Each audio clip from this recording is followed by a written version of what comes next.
ألف لام را تلك آيات الكتاب المبين إنا أنزلناه قرآنا عربيا لعلكم تعقلون نحن نقص عليك أحسن القصص بما أوحينا إليك هذا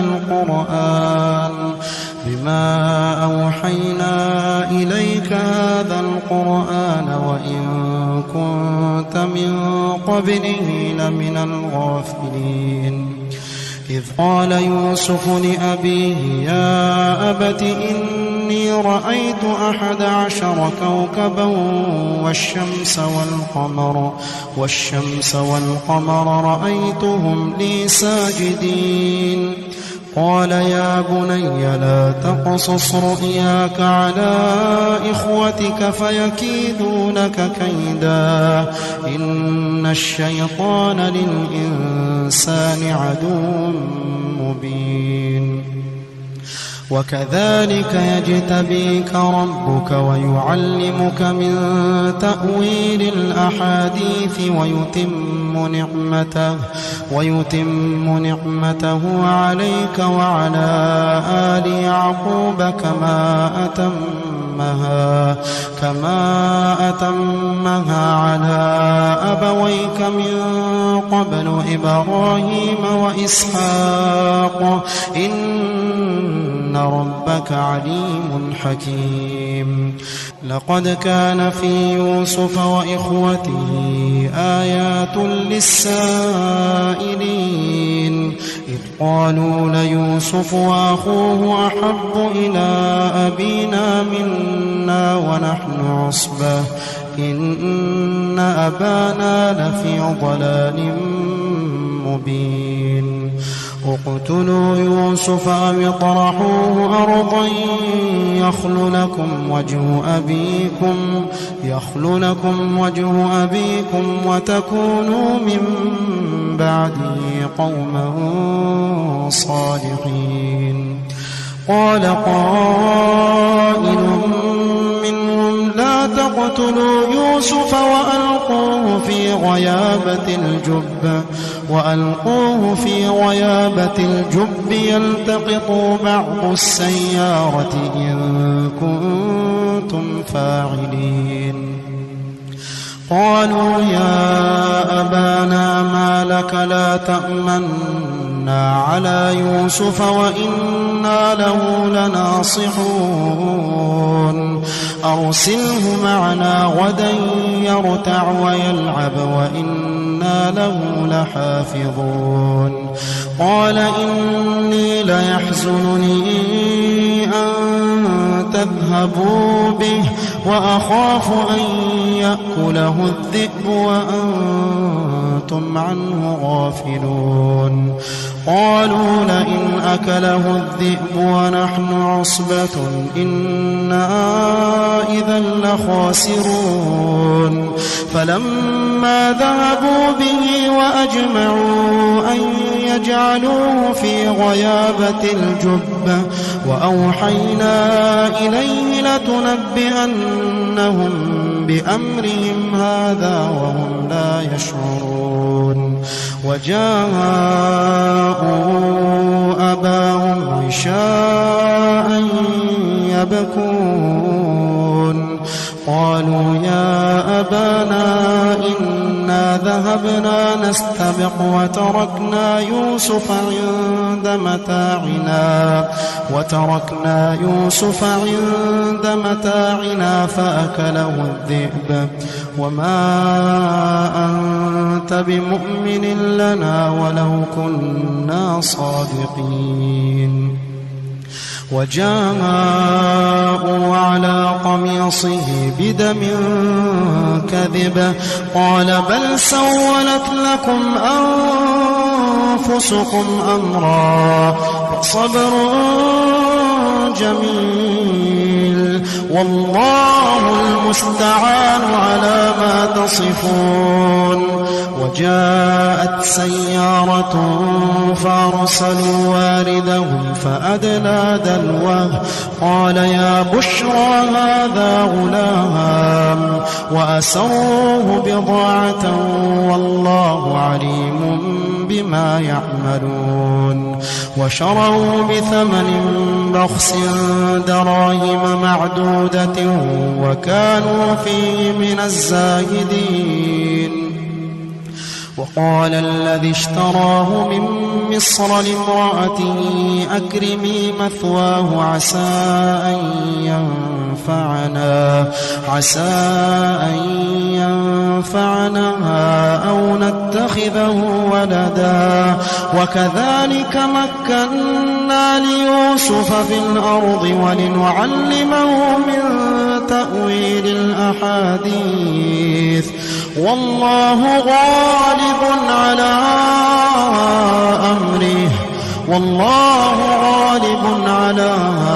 أمره ولكن أكثر الناس لا يعلمون.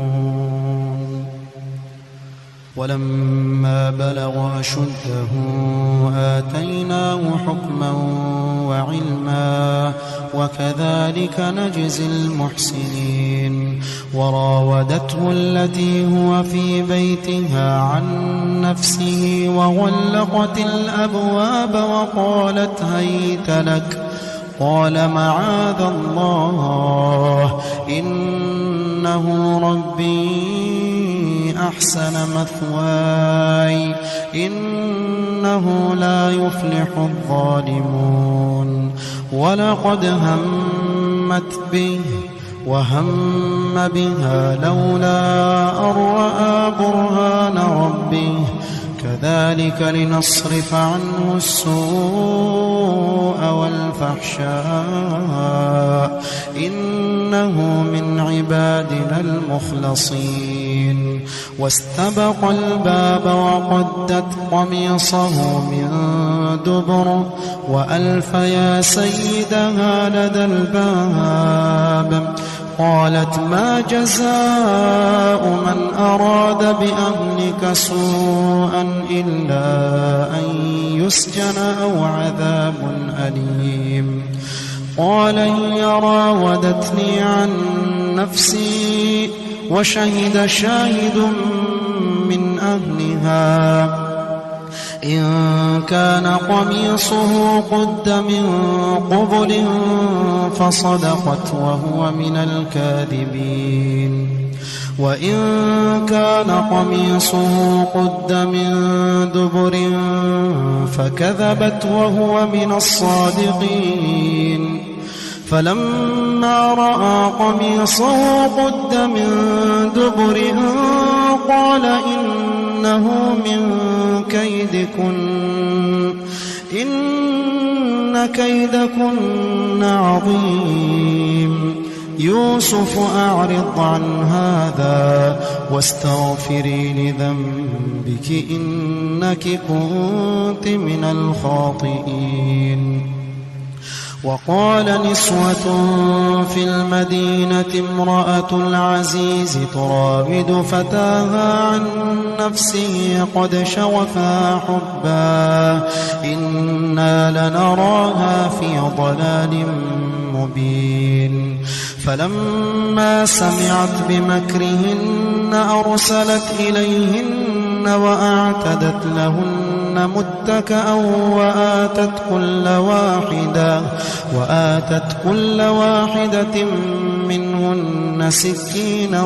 وقالت اخرج عليهن. فلما رأينه أكبرنه وقطعن أيديهن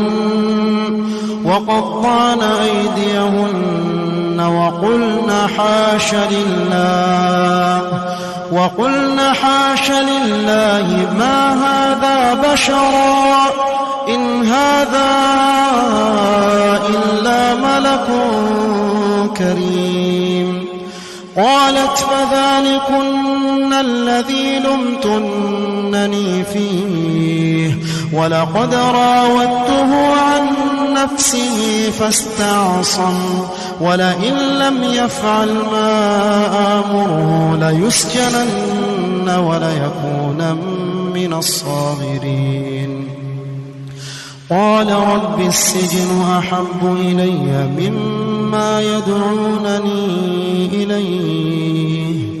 وإلا تصرف عني كيدهن أصب إليهن وأكن من الجاهلين فاستجاب له ربه فصرف عنه كيدهن إنه هو السميع العليم ثم بدا لهم من بعد ما رأوا الآيات ليسجننه حتى حين ودخل معه السجن فتيان قال أحدهما إني أراني أعصر خمرا وقال الآخر إني أراني أحمل فوق رأسي خبزا تأكل الطير منه نبئنا بتأويله إنا نراك من المحسنين قال لا يأتيكما طعام ترزقانه إلا نبأتكما بتأويله قبل أن يأتيكما ذلكما مما علمني ربي إني تركت ملة قوم لا يؤمنون بالله وهم بالآخرة هم كافرون واتبعت ملة آبائي إبراهيم وإسحاق ويعقوب ما كان لنا أن نشرك بالله من شيء ذلك من فضل الله علينا وعلى الناس ولكن أكثر الناس لا يشكرون يا صاحبي السجن أأرباب متفرقون خير أم الله الواحد القهار ما تعبدون من دونه إلا أسماء سميتموها أنتم وآباؤكم ما أنزل الله بها من سلطان إن الحكم إلا لله أمر ألا تعبدوا إلا إياه ذلك الدين القيم ولكن أكثر الناس لا يعلمون يا صاحبي السجن أما أحدكما فيسقي ربه خمرا وأما الآخر فيصلب فتأكل الطير من رأسه قضي الأمر الذي فيه تستفتيان وقال للذي ظن أنه ناج منهما اذكرني عند ربك فأنساه الشيطان ذكر ربه فلبث في السجن بضع سنين وقال الملك إني أرى 7 بقرات سمان يأكلهن 7 عجاف و7 سنبلات خضر وأخر يابسات يا أيها الملأ أفتوني في رؤياي إن كنتم للرؤيا تعبرون قالوا أضغاث أحلام وما نحن بتأويل الأحلام بعالمين وقال الذي نجا منهما وادكر بعد أمة أنا أنبئكم بتأويله فأرسلون يوسف أيها الصديق أفتنا في 7 بقرات سمان يأكلهن 7 عجاف و7 سنبلات خضر وأخر يابسات لعلي أرجع إلى الناس لعلهم يعلمون قال تزرعون 7 سنين دأبا فما حصدتم فذروه في سنبله إلا قليلا مما تأكلون ثم يأتي من بعد ذلك 7 شداد يأكلن ما قدمتم لهن إلا قليلا مما تحصنون ثم يأتي من بعد ذلك عام فيه يغاث الناس وفيه يعصرون وقال الملك ائتوني به فلما جاءه الرسول قال ارجع إلى ربك فاسأله ما بال النسوة اللاتي قطعن أيديهن إن ربي بكيدهن عليم قال ما خطبكن إذ راوتن يوسف عن نفسه قلنا حاش لله ما علمنا عليه من سوء قالت امرأة العزيز الآن حصحص الحق أنا راودته عن نفسه وإنه لمن الصادقين ذلك ليعلم أني لم أخنه بالغيب وأن الله لا يهدي كيد الخائنين وما أبرئ نفسي إن النفس لأمارة بالسوء إلا ما رحم ربي إن ربي غفور رحيم وقال الملك ائتوني به أستخلصه لنفسي فلما كلمه قال إنك اليوم لدينا مكين أمين قال اجعلني على خزائن الأرض إني حفيظ عليم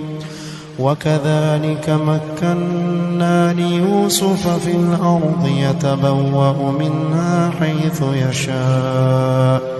نصيب برحمتنا من نشاء ولا نضيع أجر المحسنين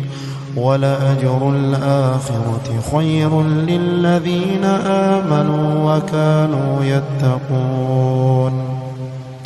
وجاء إخوة يوسف فدخلوا عليه فعرفهم وهم له منكرون ولما جهزهم بجهازهم قال ائتوني بأخ لكم من أبيكم ألا ترون أني أوفي الكيل وأنا خير المنزلين فإن لم تأتوني به فلا كيل لكم عندي ولا تقربون قالوا سنراود عنه أباه وإنا لفاعلون وقال لفتيانه جعلوا بضاعتهم في رحالهم لعلهم يعرفونها إذا انقلبوا إلى أهلهم لعلهم يرجعون فلما رجعوا إلى أبيهم قالوا يا أبانا منع منا الكيل فأرسل معنا أخانا نكتل وإنا له لحافظون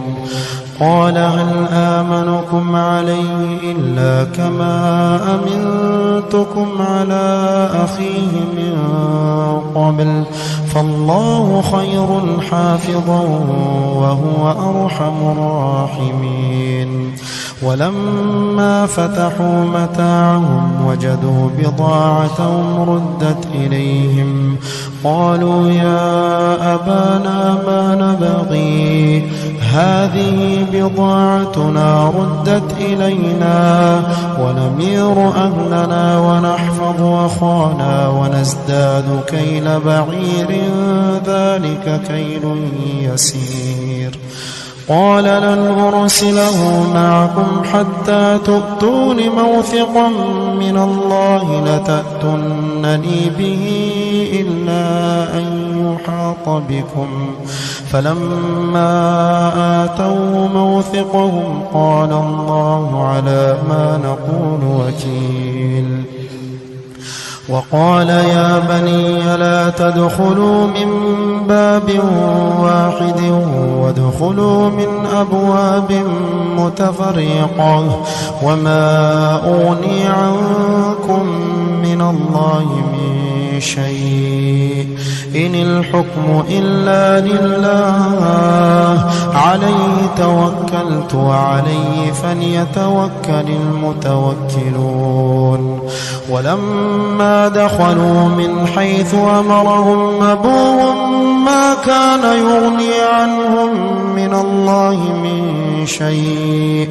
ما كان يغني عنهم من الله من شيء إلا حاجة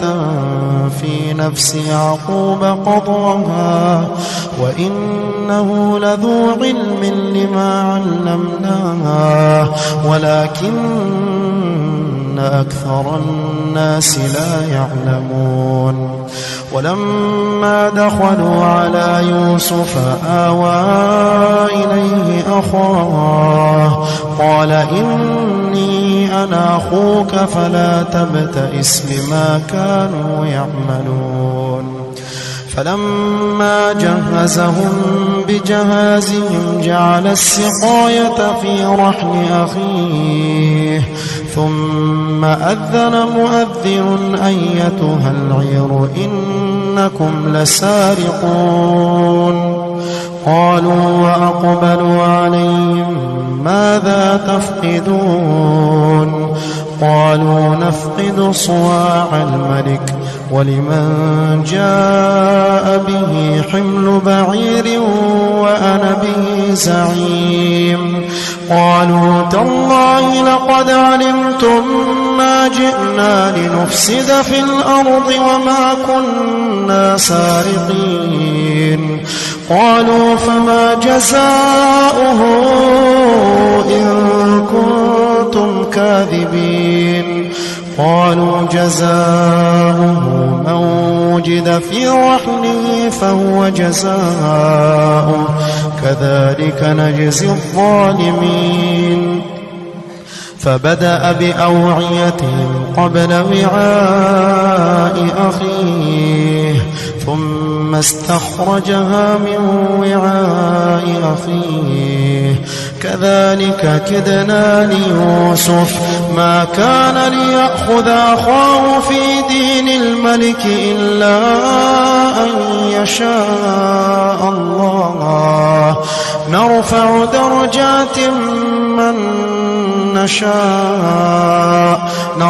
درجات من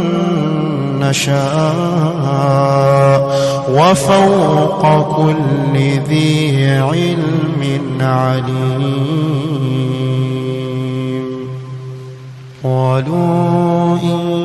يسرق فقد سرق أخ له من قبل فأسرها يوسف في نفسه ولم يبدها لهم قال أنتم شر مكانا والله أعلم بما تصفون قالوا يا أيها العزيز إن له أبا شيخا كبيرا فخذ أحدنا مكانه إنا نراك من المحسنين قال معاذ الله أن نأخذ إلا من وجدنا متاعنا عنده إنا إذا لظالمون فلما استيئسوا منه خلصوا نجيا قال كبيرهم ألم تعلموا أن أباكم قد أخذ عليكم موثقا من الله ألم تعلموا أن أباكم قد أخذ عليكم موثقا من الله ومن قبل ما فرطتم في يوسف فلن أبرح الأرض حتى يأذن لي أبي أو يحكم الله لي وهو خير الحاكمين ارجعوا إلى أبيكم فقولوا يا أبانا إن ابنك سرق وما شهدنا إلا بما علمنا وما كنا للغيب حافظين واسأل القرية التي كنا فيها والعير التي أقبلنا فيها وإنا لصادقون قال بل سولت لكم أنفسكم أمرا فصبر جميل عسى الله أن يأتيني بهم جميعا إنه هو العليم الحكيم وتولى عنهم وقال يا أسفا على يوسف وتولى عنهم وقال يا أسفا على يوسف وابيضت عيناه من الحزن فهو كظيم قالوا تالله تفتأ تذكر يوسف حتى تكون حرضا أو تكون من الهالكين قال إنما أشكو بثي وحزني إلى الله قال إنما أشكو بثي وحزني إلى الله وأعلم من الله ما لا تعلمون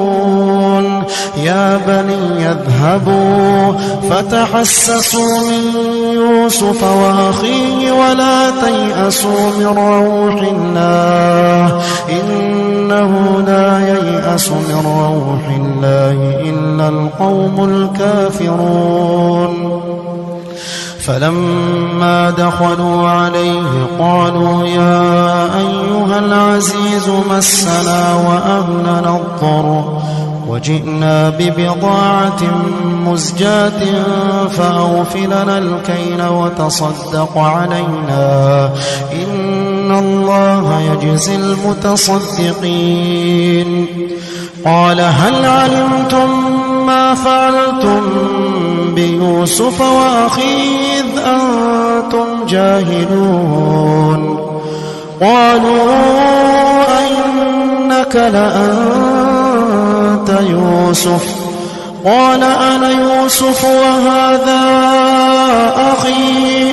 قد من الله علينا إنه من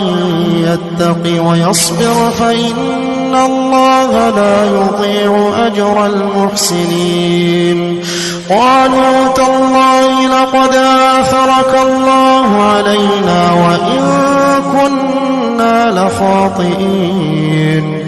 قال لا تثريب عليكم اليوم يغفر الله لكم وهو أرحم الراحمين اذهبوا بقميصي هذا فألقوه على وجه أبي يأت بصيرا وأتوني بأهلكم أجمعين ولما فصلت العير قال أبوهم إني لأجد ريح يوسف لولا أن تفندون قالوا تالله إنك لفي ضلالك القديم فلما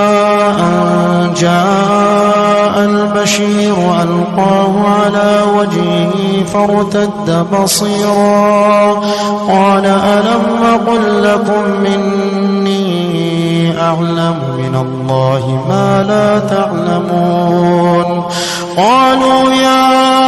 أبانا استغفر لنا ذنوبنا إنا كنا خاطئين قال سوف أستغفر لكم ربي إنه هو الغفور الرحيم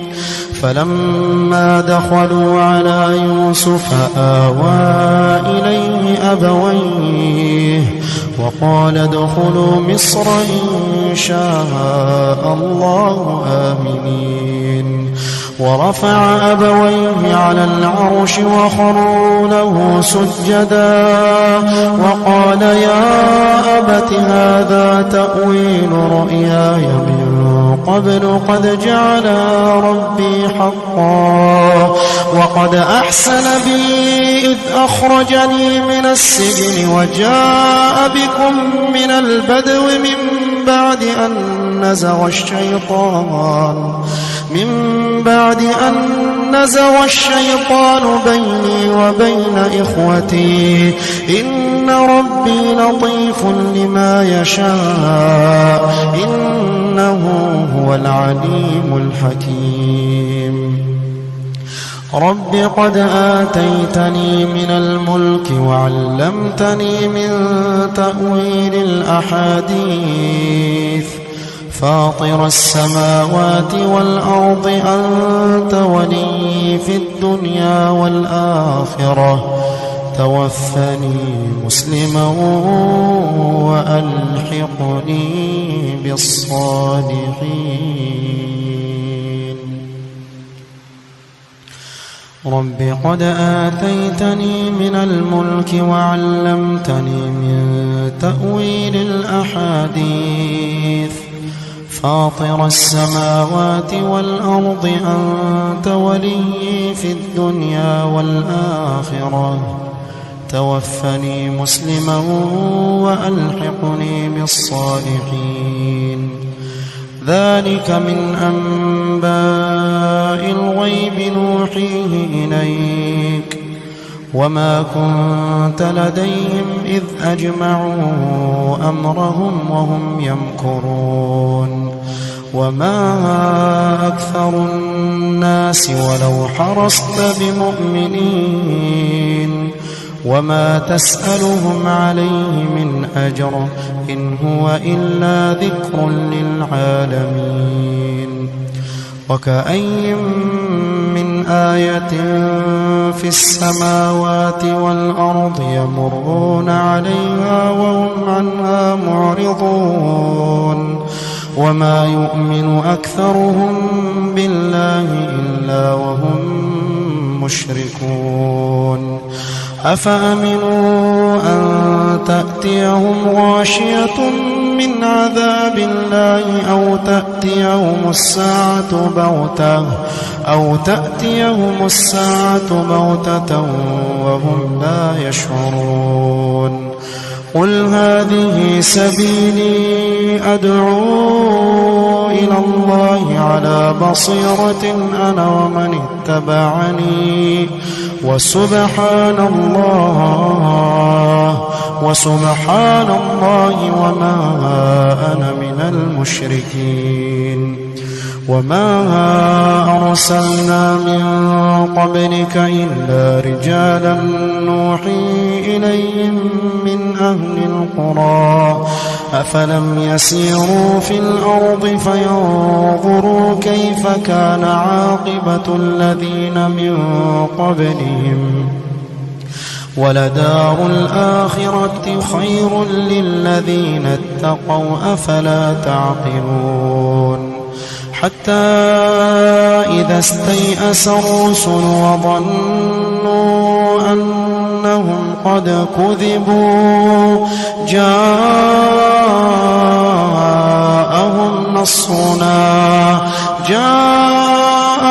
نصرنا فنجي من